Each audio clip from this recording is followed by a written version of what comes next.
Tonight, state lawmakers coming to an agreement on this, a more than $500 million disaster recovery bill. The News 12 Investigates team has been following it for months and asking for answers as to why hundreds of Hurricane Florence and Matthew survivors are still without a place to call home. That's where House Bill 47 makes a difference. It's primarily in response to Hurricane Helene, but also includes $217 million for Eastern Carolina. The money will close out the North Carolina Office of Recovery and Resiliency, ending the Rebuild NC program. The bill imposes strict oversight and sets timelines for all work related to Hurricanes Matthew, Florence, and Helene. For example, there shouldn't be any more than 40 unawarded projects in July and requires monthly reports starting in August until the program is dissolved. Now, this piece of legislation will be sent to Governor Josh Stein's desk. Here's his remarks about recovery last week during his first State of the State address.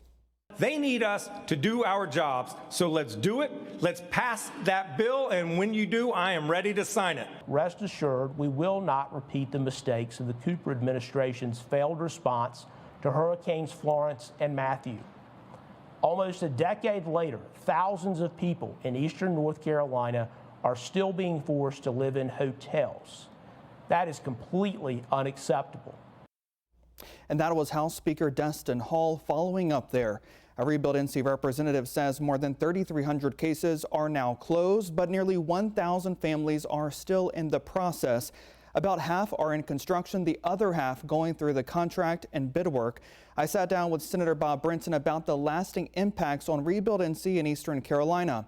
To watch the full interview, just go to our YouTube channel. And shortly after the meeting wrapped this afternoon, Governor Stein posted this message on Facebook saying he looks forward to signing this bill into law tonight. And we want to hear from you. What is your Rebuild NC experience?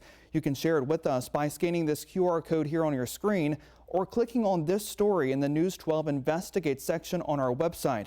If you have something you want the News 12 Investigates team to look into, call, text, or email us as we hold the powerful accountable.